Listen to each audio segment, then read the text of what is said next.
Hi everyone, welcome back to Wyrd Wessex. I'm Andy Stevens and I'm here with Craig Brooks. Hello. Today we're talking about ghosts, which we weren't actually going to put a ghost ones out today, were we? No, so this was going to come later, but we decided that the two we originally planned for Halloween release weren't spooky enough. So we're doing this as a little cheeky bonus. If you haven't listened to the other one already, they're still worth listening to. Just this will be the spookier one, we hope. Hopefully, yes. So yeah, I mean it fits in with Halloween. So yeah, I see you got your pumpkin there. I have. We've been carving pumpkins today, and I've been making some soul cakes, which are these lovely little biscuits here.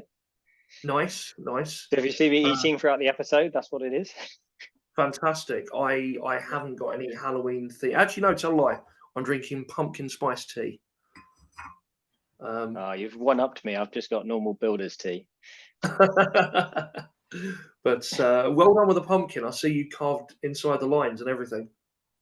Just about. Yeah. It's harder than it looks. It is, isn't it? They're hard. It's Yeah. Right. So we've got a couple of ghost stories for you. My one is from Dorset. You've gone a bit further afield than the borders of Wiltshire this time, though, haven't you? I have. I've strayed outside the borders to a land that actually exists. So my story is going to come from Berkshire, and it's a bit, well, it starts off quite dark. It's not pleasant, but it's a ghost story. Okay. Do you want to go first? Shall I go first? It's up to you. Yeah, I can go if you like. Go for it. Yeah. So actually, this is connected to the last episode because I found this one when I was researching black dogs. So if anyone hasn't listened to the last episode, that's my little link there. But yeah, it's a bit darker than that. So it's at a place called Little Cop Manor, which, as I said, was in Berkshire. Yeah. And it was it's actually three houses knocked into one that was built in 1250 originally, and then kind of extended by different families. And there was said to be a curse placed on the building based on the story I'm about to tell, where further owners were prevented from having children. That is a lot heavier than our last episode. Carry on. You said you wanted something more Halloween-y. Absolutely.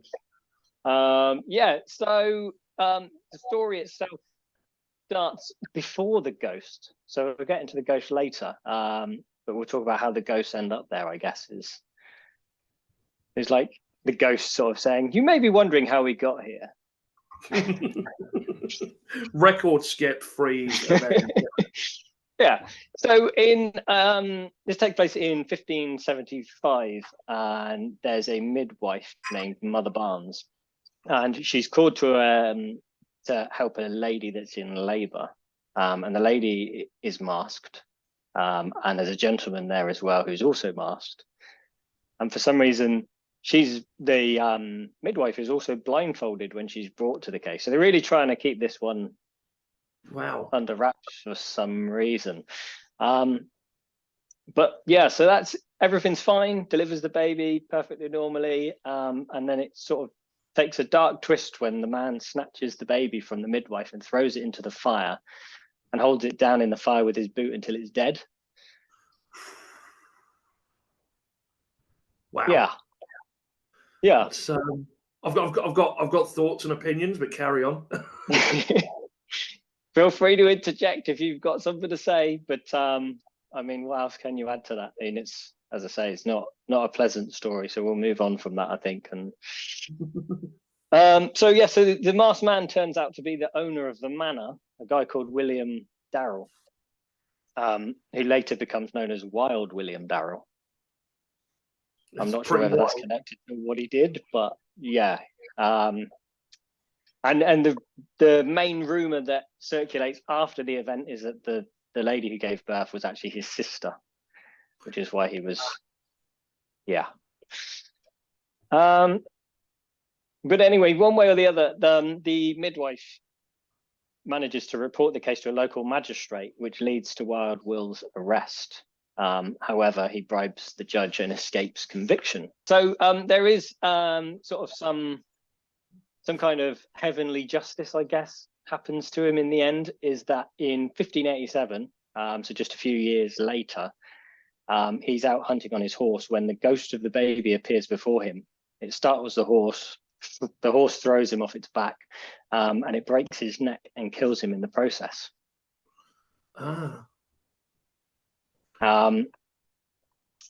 Yeah, so then the house ends up being seized by the Lord Chief Justice, a guy called Sir John Popham, because the house was actually part of the bribe he used to get off on the murder charge. Well, it's not murder, is it? I think it's infanticide. It's infanticide, but essentially, yeah. Yeah. So he uses the house as part of the bribe. So when he dies, the Lord Chief Justice gets his house. And so, yeah, so there's a couple of ghosts that are now seen at the property. It's currently a hotel, so you can stay there. There is a lady's ghost seen on the landing that's crying for her lost child. And occasionally the baby is heard. But Wild Will himself is often spotted at a site known as Darrell's Stile, which is supposedly where he died. And he's also spotted in the bedroom occasionally. And in 1970, a journalist also saw a ghostly form of a midwife carrying a baby. So they're all kind of, all the ones that are associated with that dark story are all the players now haunting the place. And you mentioned a curse on the not being able to have children. Yeah, so that comes once this because of the bribe. So once the guy takes over the property, sort of every family that owns the house after that is unable to have children. I don't know whether that stands today, but it was certainly the case for a long time. I guess now that it's a hotel, it's kind of irrelevant. Yeah, well, I mean, someone owns a hotel, though. I mean, do you need to reside in the house? Do you need to just own the house to be affected by this curse? I mean, they say the curse, I'm going from memory now, but I think it was the family directly after him that were affected and weren't able to have children. And I guess that's where kind of probably where these stories originated. Yeah. And who doesn't like a good ghost story? And this is quite an interesting one. It is. It's got a lot of components, It's a lot of So I think years ago in the 90s, it was on. Do you remember the show Fact or Fiction? Yes. And they used to tell stories, and you'd have to decide if they're true. I'm sure I've seen it on there at some point, but it's ringing a bell anyway. But so the baby's cry. The baby's not seen. The cries are heard though, which is kind of creepier, I think, in a lot of ways than actually seeing it. Yeah, the only person that sees the baby seems to be in the story of when he dies, but presumably he was on his own. Yeah, I don't know where they get the report that he saw a baby and was pushed from his horse. I don't know. That is a good point. Maybe he wasn't on his own. Maybe he was out riding with some friends or sort of servants or something like that. But yeah, you do often wonder in these stories, like sort of someone's alone, something happens, and they die. It's like sort of how did that bit enter the story if they were alone? So. Yeah, and in reality, him dying by being thrown from a horse probably not connected with the death of the baby, but then people put the two together and it makes a nice narrative as one story. Oh, absolutely.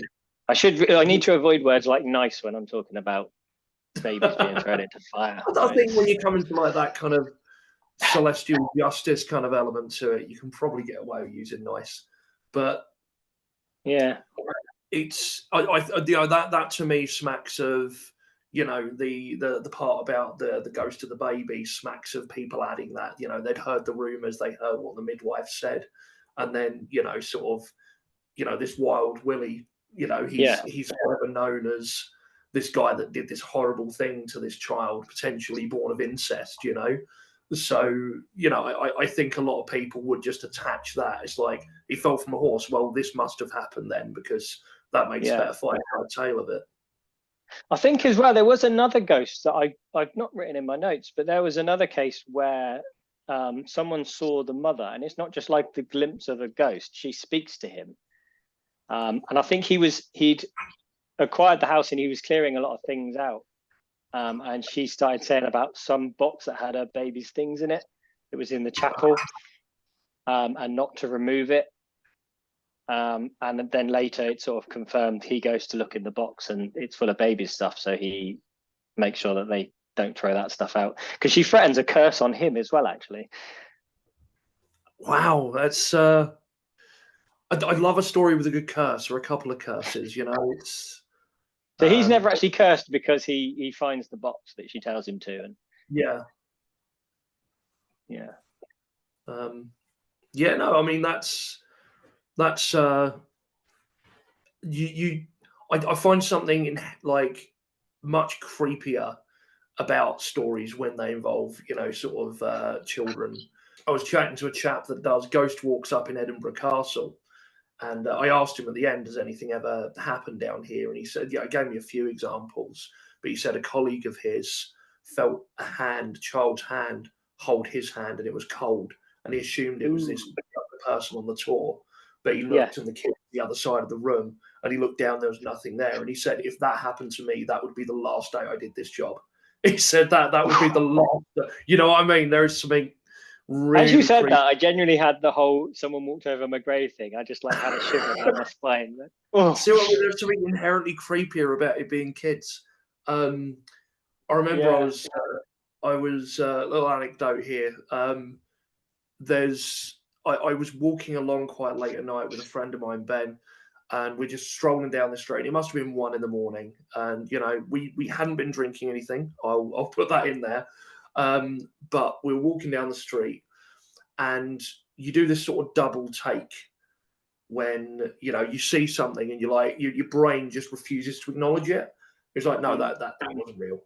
And I saw these 2 little girls, both blonde, must have been about 7 or 8, in one of the cars, just in the window, looking at us, just wide-eyed.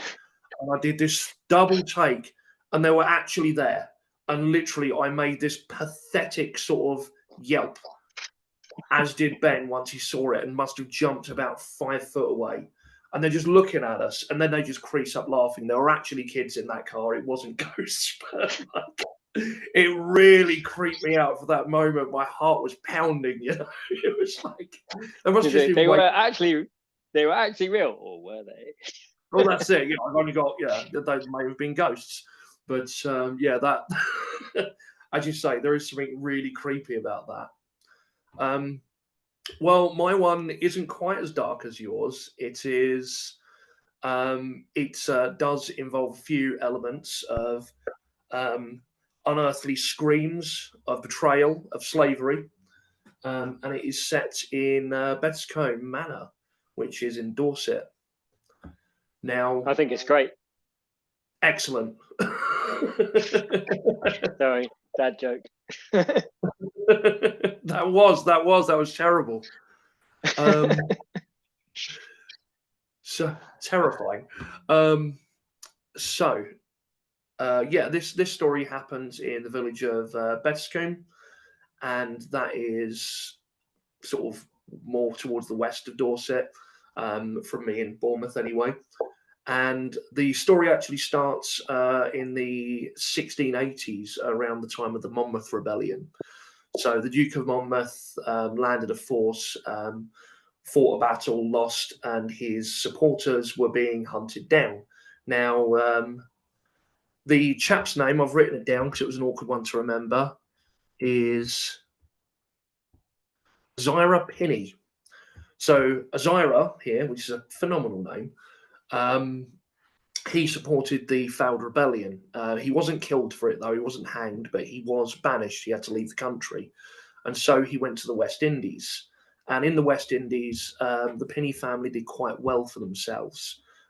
He was actually a son of a guy called John Prester, but he took the name Pinney so he could inherit a certain amount of wealth from an uncle whose name was Pinney, and he said, you've got to take on my name. So the Presters became the Pinneys.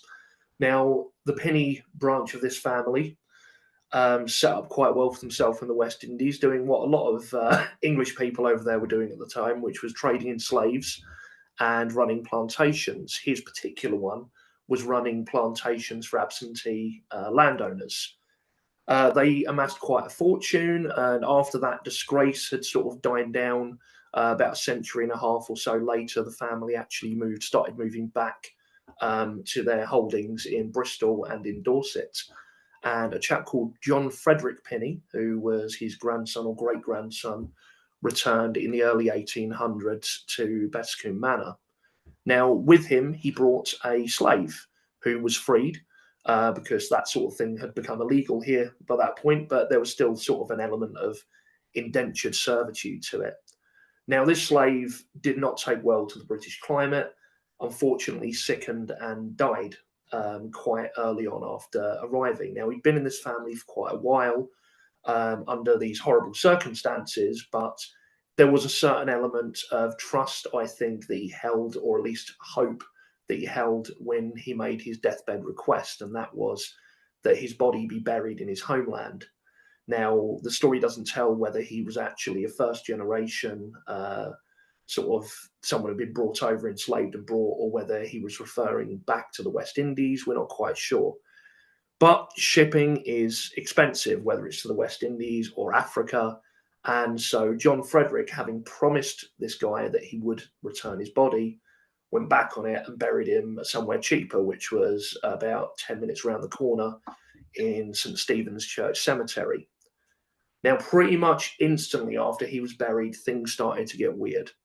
In the manor, doors were slamming, windows were rattling, things were falling off of shelves. And we lost Andy.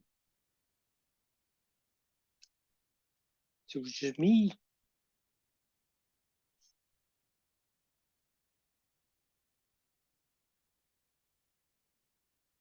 Is he going to come back? Apologies, the spirits will not take me. I've returned. As I said, windows are rattling, things are falling off shelves, internet connections are turning off. Yeah, yeah. And yes, so after that, things started getting weird in the village as well. Apparently, the village experienced a lot of ill fortune. People were having accidents. And of course, you know, the first thing you do is you blame something that's gone awry. And word started to spread of this death, this burial. And all throughout, a horrid screaming and wailing could be heard up and down the streets some nights and through the halls of Bettiscombe Manor. So quickly, John Frederick Penny decided this may have been something to do with his broken promise. In some versions of this story, the guy who died actually did lay a curse if anyone didn't, you know, take his body back. But in most versions, I've found that that doesn't happen. It is just due to this broken promise. So they march to the churchyard, they exhume the body, and they take it back to the manor, and they keep it in a coffin up in the attic. And so the story goes, the problem stopped. After a few years, the body disappears, but the skull remains. Now, the house was later sold on. Of course, when you buy a new house, you know there's going to be some cobwebs clear, some things to fix up, a lick of paint. You're not always prepared for a human skull, and several attempts were made. One, actually, the guy apparently bought the house and on the very same day plucked the skull up, walked down to the pond and threw it in because it gave him the heebie-jeebies. And every time this has happened, the screaming starts again, not so much in the village, but it's actually focused on the manor. And these screams and these wails and these cries of anguish apparently just echoed up and down. The windows would eventually start rattling in, the doors banging. And this chap actually heard the local legend because he bought the place. He started meeting people. He mentioned it and someone informed him. So he actually dredged out the pond, brought the skull and took it back inside. I don't know if any attempts at exorcisms or anything like that were made. The legend goes, which should be quite verifiable if it's true, that the skull remains there, locked away in a cabinet to this day. But every time they've tried to remove this skull, which they've become known as the screaming skull of Bettiscombe Manor, it's been these wails have returned, and these horrible cries have returned.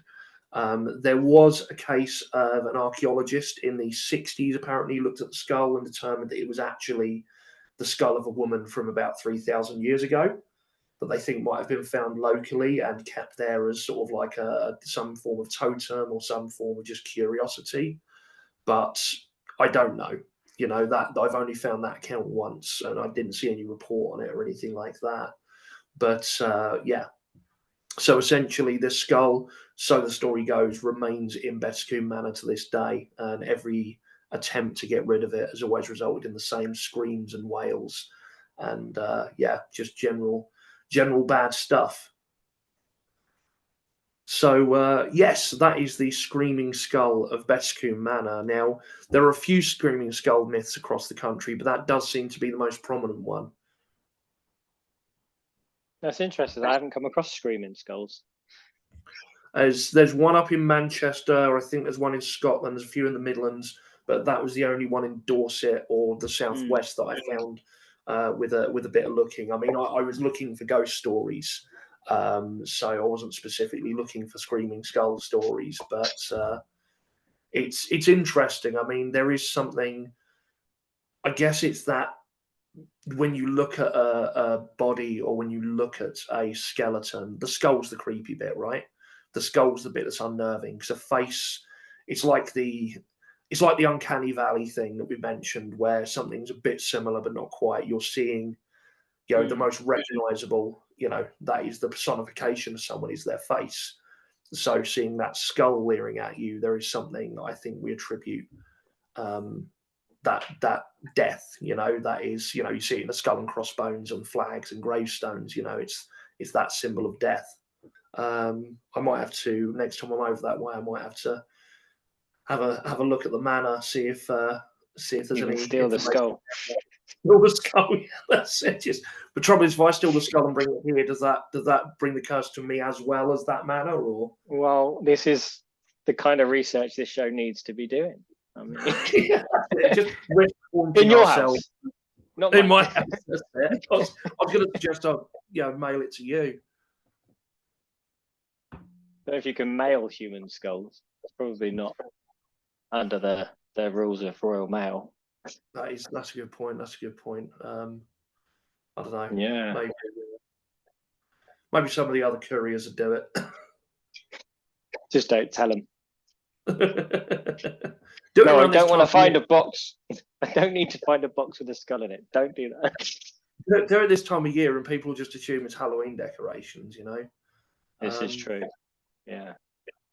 But yeah, there was that instance. I think it was in the London dungeons or something, or it might have been one of those sort of dungeons. They had a skull that they thought was a prop, and it turns out was an actual human skull from like the 1800s or something.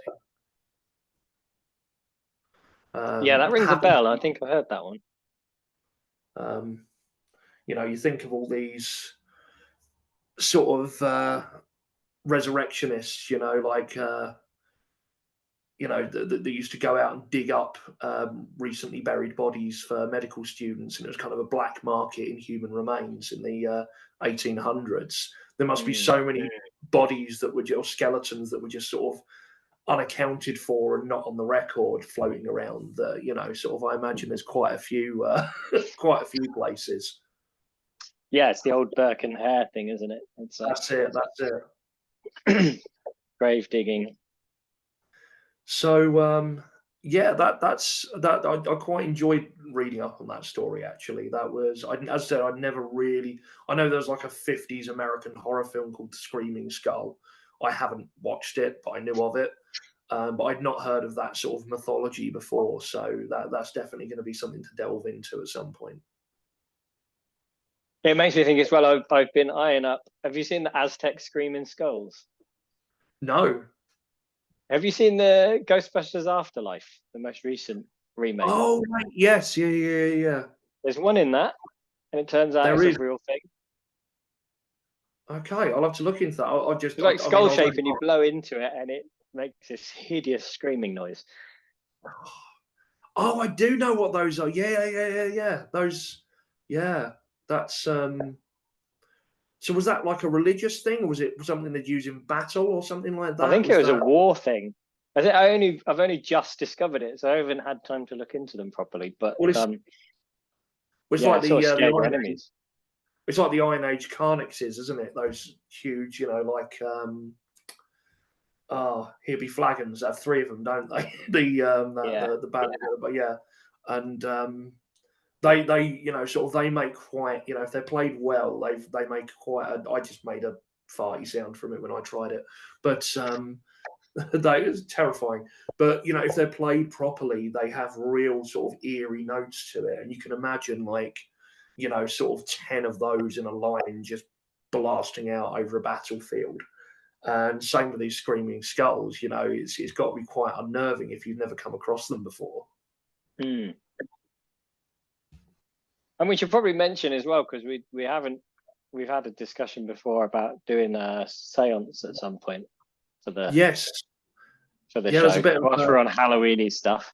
You've got a nice bit of Halloween séance lore to talk about, haven't you? I do. So on Halloween, 98 years ago, I believe, Harry Houdini passed away. And he always promised to come back and speak to his wife from the afterlife. So she performed séances for many years afterwards, but she never successfully contacted him. But it's kind of a tradition now that magicians and other people just try and see whether they can make contact with him from the afterlife. So I think we should do that for the podcast. I think we should, because he was famously against that. He was always trying to disprove it, wasn't he? He was, yeah. So I think his later years, he stopped doing sort of the stunts and magic tricks, and then he moved into trying to disprove spiritualism and anything connected with that. Because he was friends with Arthur Conan Doyle, who was a big believer. But it never really got in the way of their friendship, it seems. They were still good friends. Yeah. They had these. So So Alfred Russel Wallace, who had a house near where I grew up, it was actually his old house was my doctor's surgery, Wallace House. Apparently, when Conan Doyle was doing these seances, he said that he was speaking to or trying to reach Alfred Wallace.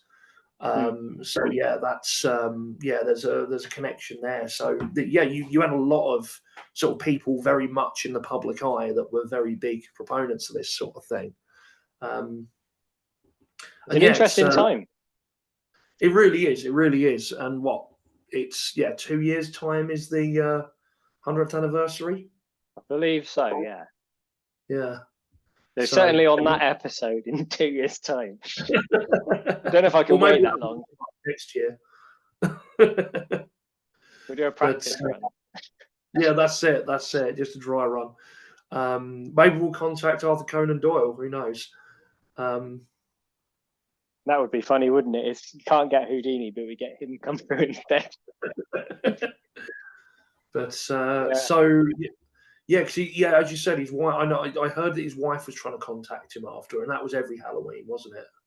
It was every Halloween for a certain amount. I don't know how many off the top of my head, but for quite a few years, she tried and just gave up in the end. Yeah, I'm sure they televised one. I've got a vague memory of seeing one, whether it was like the 90th anniversary or there was some anniversary, and I'm sure a bunch of magicians. I think it might have even been someone like Penn and Teller. I was going to say, sounds like the thing they'd do, or like maybe Uri Geller or something, Uri Geller's probably done something like that. But yeah, I could see that. Yeah, when he's not bending spoons. Yeah, I can't bend spoons, but maybe we can contact Harry Houdini. Yeah, I think there's something else. If we get time on the show, I wouldn't mind going into some of that Victorian stuff, like the spirit curtains and some of the, I'm going to say frauds. That kind of puts my stance out there straight away, doesn't it? But well, I mean, whether you believe it, whether you don't, I don't think anyone could deny there is a lot of frauds out there. There has been throughout history. You see accounts of con men doing it like right back to the Middle Ages. So I think whatever your stance is, you're going to get frauds doing it. Yeah, I think I mostly got into a lot of that through Darren Brown as well. He's always gone out of his way to show how it is possible to do it and that it is just tricks. A friend of mine went to a medium actually, like a show, which there are things, and we'll cover this in a future episode, I'm sure, but there are things that I do think, how did they do that? How do you explain that? But there's a lot of techniques like cold reading, for example. I took what I knew about someone. I showed her how it worked. I took what I knew about someone. Okay, they're a slightly younger person. They're very upset. So someone close to them has died. They're obviously there to speak to someone that's died. So I'll start talking about, was it a sudden death? Or it was quite sudden, wasn't it? That's how you phrase it. And if you're wrong, if it was expected, you say, well, before their time, they could, you can change those words. And a good one to go to is, sort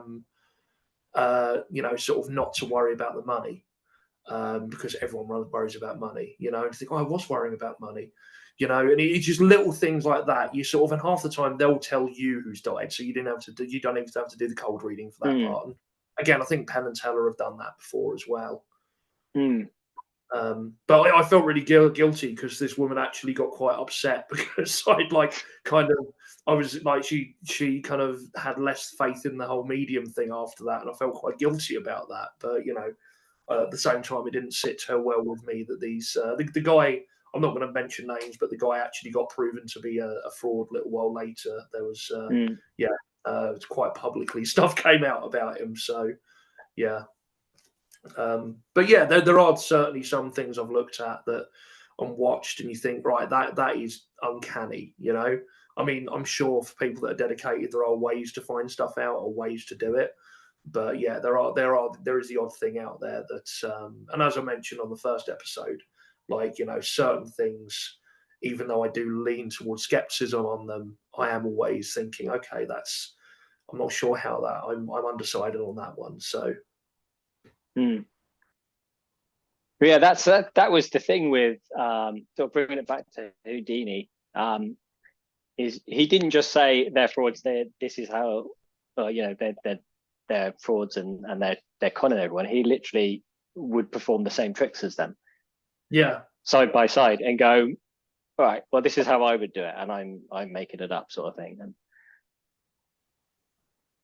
yeah, I've always been really impressed by that, to be honest. I've always been, and a lot of people don't like it, and I guess part of it is ruining the illusion for people or taking away that magic, which is a completely valid thing to look at sometimes. If you've got a belief in something, you may know it could be, that belief could be punctured, and you don't want it punctured. But I do quite respect the fact that he was a clever enough guy as well to not know these tricks necessarily already. He could look at these people doing this stuff and say, okay, I can do that this way, and it'll do exactly the same thing. That's incredibly impressive. I don't know how much you know about his story and how he died. I've heard lots of different versions of how he died. I heard that with him being punched. Is that what we're talking about? That's connected to it, yeah. Yeah. And there were at least sort of, I suppose probably myths really, but there were rumors that spread that it was an assassination. Oh. Because basically he'd invited a bunch of, I think there were students to come backstage after a show, and one of them said, "Is it true that you can withstand any punch to the stomach?" And he'd sort of said, "Well, yeah, that's true." And without any warning, the guy punched him like 5 times in the stomach. Yeah. Partly not his fault that he died, I guess, because it takes a long time before he goes to get treatment. Like, it's days and days later before he goes, and he's got a ruptured appendix. Yes. And that's eventually, I think, because he left it for so long, I think he got sort of like, it was leaking, so he got like poisoning around his body, and I think that's what eventually. But it was rumored it came about a long time afterwards, but this thing went around that it was an assassination, that the spiritualist mediums had sent this kid to punch him in the stomach. Wow.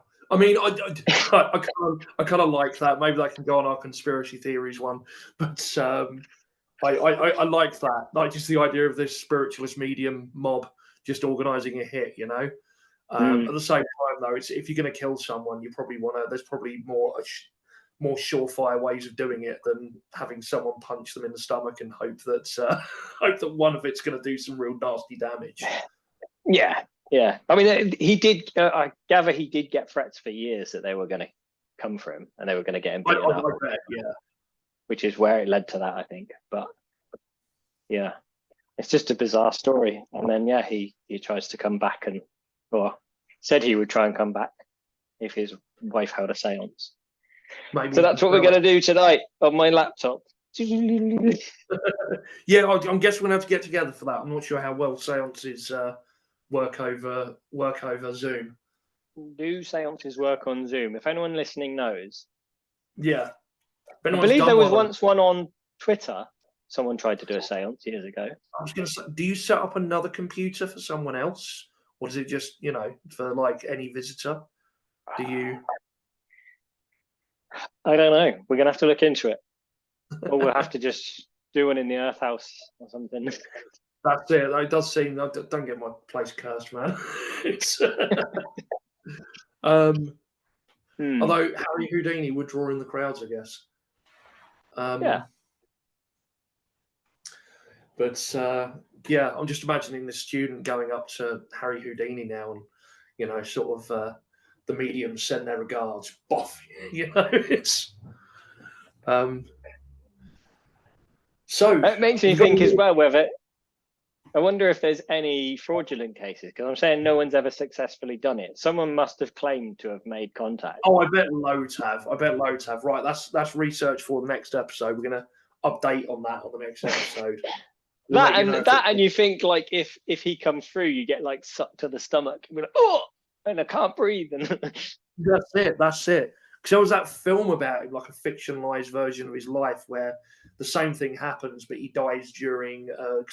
I remember when I was a kid growing up believing that he died during a stunt. He was doing the underwater chained up bit, and he couldn't get himself out because of the damage to his stomach, and he drowned. That's not how he died at all, as you know. But that was how I believed he died for a long time. That was one of his last tricks, I think, because I think a piece of equipment falls on his leg and he gets like a broken ankle or something, but he carries on performing anyway. So there is sort of truth to that. Okay. But that's not how he dies. Yeah. It's I mean, it's not really in the terms of paranormal, but there's so many instances of people doing these sort of tricks and it actually turning bad. They do actually drown. Or there was a horrible one in America where someone was getting buried in concrete in a perspex, tied up inside a perspex coffin, and I think he'd planned to tunnel out underneath or something like that, or had a latch going sideways, but the coffin actually caved in under the concrete before he could get loose. And then the videos there, you don't obviously, you just see the concrete just dip in the middle. It's hats off to people like Houdini and sort of everyone else that does these things as a real risk. So, shall we do some weird news to end? We've got some weird news to end things on. Which is kind of weird because we're going to do weird news once a month, but we've ended up with 3 in a row. If anyone's listened to these back to back, they've had 3 lots of weird news. My one is from NPR. Actually, I got this article from. It's the title is "Why Scientists Are Reanimating Spider Corpses for Research," which I think is quite a nice Halloweeny one, reanimating the dead. It's not quite as zombie spiders as I was initially hoping, but it's a pretty grim. It's a pretty grim story. So Faye Rice and Daniel Preston have have been working on a paper to do with reanimating spider corpses to create grippers, or essentially tiny machines. Because you know how a spider, sort of when they die, they sort of die with their legs sort of in a certain position. That is to do with the muscles or lack of muscles in their legs. So essentially, it's the flexor muscles which curl their legs inwards towards their body, and they actually, rather than what we do, where we got to use muscles to bend in or outwards, theirs are permanently set like that. So if they want to press their legs outwards, they actually have to. That's what uses the muscle. Otherwise, if they're fully relaxed, the legs go in. Hence, that's how they die. Yeah. So what they're doing, they are essentially injecting a solution, I believe, into these spiders. Oh no, it's injected air. Sorry, they inject air into the spiders, which moves the what is spider blood essentially. Hemolymph, it's called, which is it described here as a rough analog of blood. If it hasn't actually dried up in the corpse, the air pushes it along, and then sort of kind of like almost like hydraulics, it will just force the legs open. So and then you take it out, and it clamps. So essentially, they're using these spiders sort of an organic clamper, and there's some footage of one of these spiders being used to open up, pick up another spider body, and then moving it and then dropping it. So I use it to mask normally. Essentially, it's using it's the principles of it are with robotics, and I think the research is more to do with robotics than, I don't know, necromancy or whatever you want to call it. It's actually a form of, like, sort of a way you could make organic robotics by using a similar system to do things like it's a hydraulic process, I guess. But I just thought it was quite, sort of just that. Yeah, I didn't expect, sort of someone to say, okay, let's take dead spiders and try and do it that way. But I suppose you understand how they work. It's all mechanics, I guess, isn't it? They take loads of things from nature. There's another spider one where they use the silk to stitch people up, don't they, after operations, because it doesn't get rejected by the body in the same way that. You're right. Yeah, I mean, silk's phenomenal stuff. Do you know how they synthesize spider silk? How do they do it? So years ago, there was a big thing that came out about spider goats. They crossbred a spider with a goat. And so you're thinking like the goat with 8 legs, some hideous creature, and it just looks like a normal goat. And basically the protein from the silk comes out in the goat's milk, and then they can synthesize it from that. That's incredible. Because obviously if you took lots of little spiders, you couldn't synthesize enough of it to be any use. But if you get it into a goat or a bigger animal, you can get it en masse. I know there was talk of trying to do it with humans at once. There's massive ethical concerns around that. But they were talking, if we are going to actually go and travel further into deep space, they were saying one option might be, or like colonize other planets more permanently. The option might be to actually create humans that are better adapted to lasting longer out there, whether it's better protection against UV rays and radiation, whether it's sort of better adaptation towards higher or lower gravity, depending on where they are. And it's insane what they can do. I'm just going to read you this as well. The actual term is necrobotic, which I think is going to be my new band name. It's a phenomenal term. We've seen researchers use, for example, feathers from a bird for robotics applications. Other than that, we're not aware of people using biotic materials. But one of the reasons they wanted to use spiders is you find them everywhere. They serve as really good source material because nature does all the work for us. We don't have to build this pneumatically actuated gripper just from scratch. We just use nature in the sense to harvest a spider and use it for a gripper. And they're biodegradable as well. So they are arguing that if you can do something with biotic material rather than, it's the environmental implications. I'm not sure about the idea of having like building sites something with this huge like biotic sort of mass. It seems quite horrifying, but there's there's apparently a lot of potential applications for it.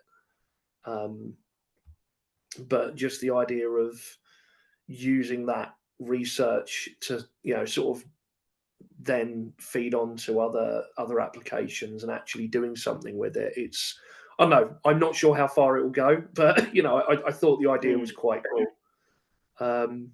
So yeah, that's my bit of weird news. Necrobotic spiders. And when are you starting the band?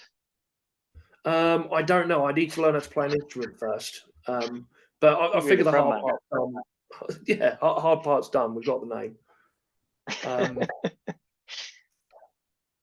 So, what's your weird news? All right. So I've gone back to my very reliable source, the Daily Star. Because again, I'm a sucker for a headline. All right, so headline is bloke claims he chopped up and incinerated the Loch Ness Monster's stinking, rotting carcass. So sorry, folks, but the Loch Ness Monster is dead. We can't do the episode of the Loch Ness Monster anymore. Well, we can't because it's not in Wessex anyway.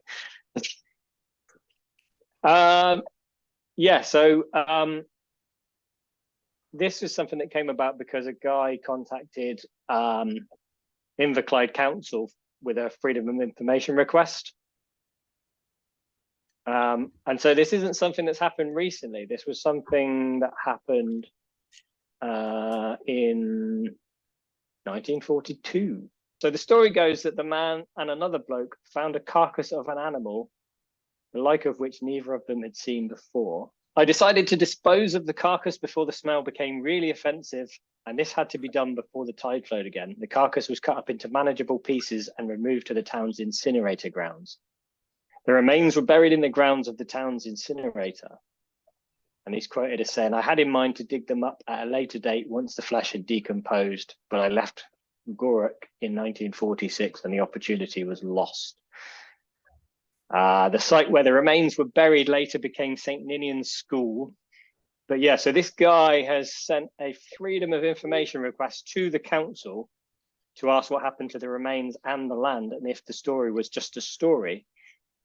But a spokesman for the council said it was reported that as the MOD and the Royal Navy prevented photography of the find, that the Gourock Corporation, now succeeded by Inverclyde Council, incinerated the beast and buried it beneath what is now the playing fields of St. Ninian's School in Gourock. The Public Protection Service's contaminated land officer confirmed that if the sea monster was incinerated, it is unlikely there would be much in the way of identifiable materials left. Inefficient incineration might leave some material intact, but this would be unlikely an industrial incineration facility. And he says that he sees there are references to the monster being cut up and buried. So yeah, it's been confirmed by the council that at least the story itself, there are notes to say that that event happened, but maybe it was just like, I don't know, like a bloated whale or something. Yeah, that's interesting. I was going to say, because initially I thought quite often you get that, like you get them all the time washing up, people say it's a sea monster. There's this horrible, weird looking bloated thing, but it's just the effect of seawater and just decomposition on different organic substances. And sometimes it is like a whale and like a lot of it's stripped away. Some of the bones have come away and it looks like this pinkish, horrible, blobby sort of thing that stinks. And yeah, sort of it's not till they do analysis that they actually find out what it is. But I mean, you can get some very big fish there, but those kind of decompose a different way, I guess. And they had a search recently, didn't they? They did yes, they did quite a big one. Yeah. So are you a believer in Ness or are you a skeptic?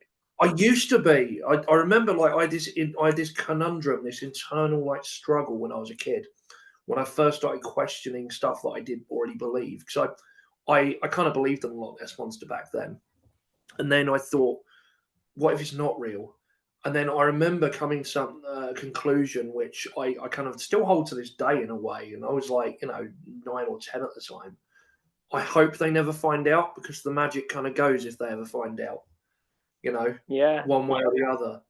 I love Ness was one of my first like love. I grew up like watching Godzilla and stuff. The idea of a sea monster or like a lake monster, I really like. And yeah, I'm gonna have to do a bit of research on Southwest lake monsters. I know they've got plenty in Wales, but um, that Yeah, I was one can't of my think of first. any in the southwest. I mean, yeah, there's probably a few in Cornwall actually.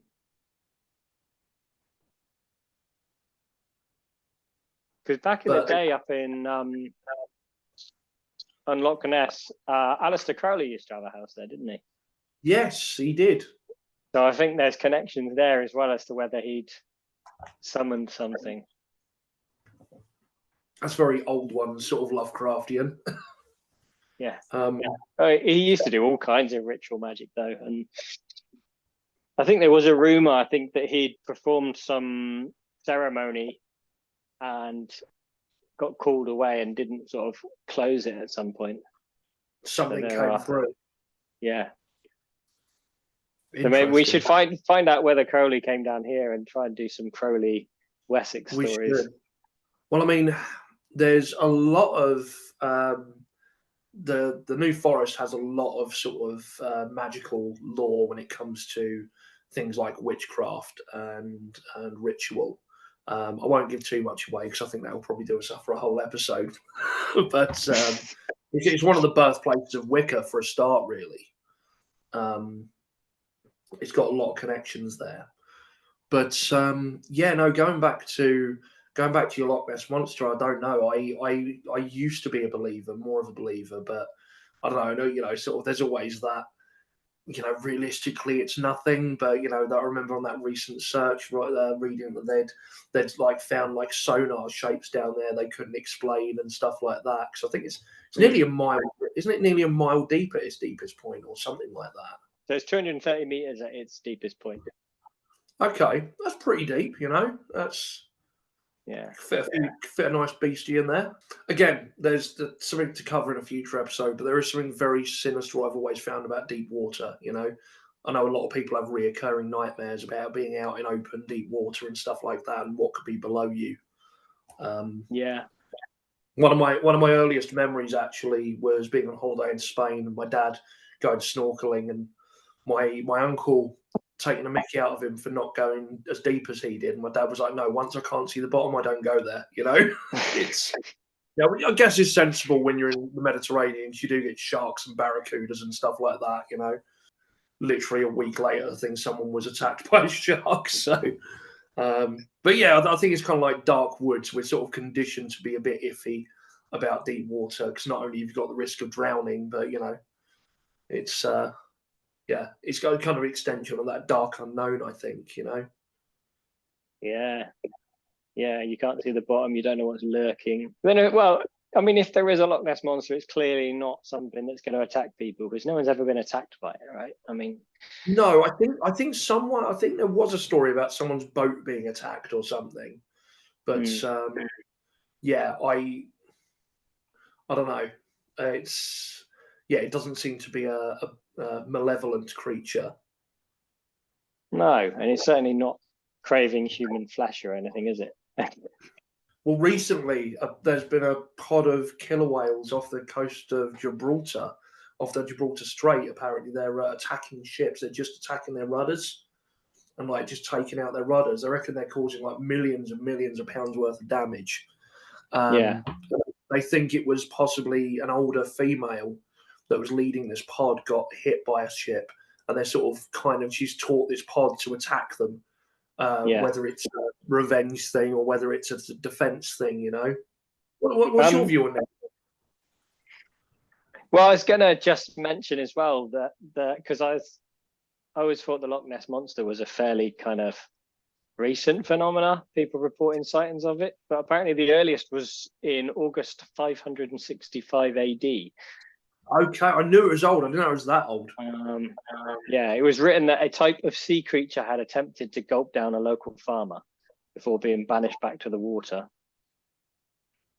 by Saint Columba, the man responsible for introducing Christianity to Scotland. So yeah, okay. I don't know how verifiable that case is, but that's a lot older than I actually realised. I think the idea would have to be that there would have to be more than one, wouldn't there? Because it can't be the same creature. Yeah, exactly. It'd have to be this sort of a breeding pair, but then why aren't we seeing more of them? Yeah. Unless there's a time portal under the water and it keeps slipping we're back through, to time portals. popping its head up, and then it goes back again. That's it. Some kind of time slip. Nice. Yeah, I could. I mean, just as believable as dinosaur, I guess, in Loch Ness. Yeah. Right. I think we should wrap it up because I've got pizza to make. One other thing to mention is that we've got merch now as well, actually. If anyone's interested, there's some designs I've put up on my Saxon Forager web store, or it's the Redbubble web store. But there's various Wyrd Wessex designs, which I think I've linked them on social media already. So you'll find them there. Support your favourite weird show about Wessex. So that's about it from us. Thank you, as always, for listening to Wyrd Wessex. And if you enjoy what we do, if you've enjoyed what we do, please like and subscribe, share, and check out the merch, as Craig mentioned. Until next time, from us two, stay safe and stay weird. Bye. Bye-bye.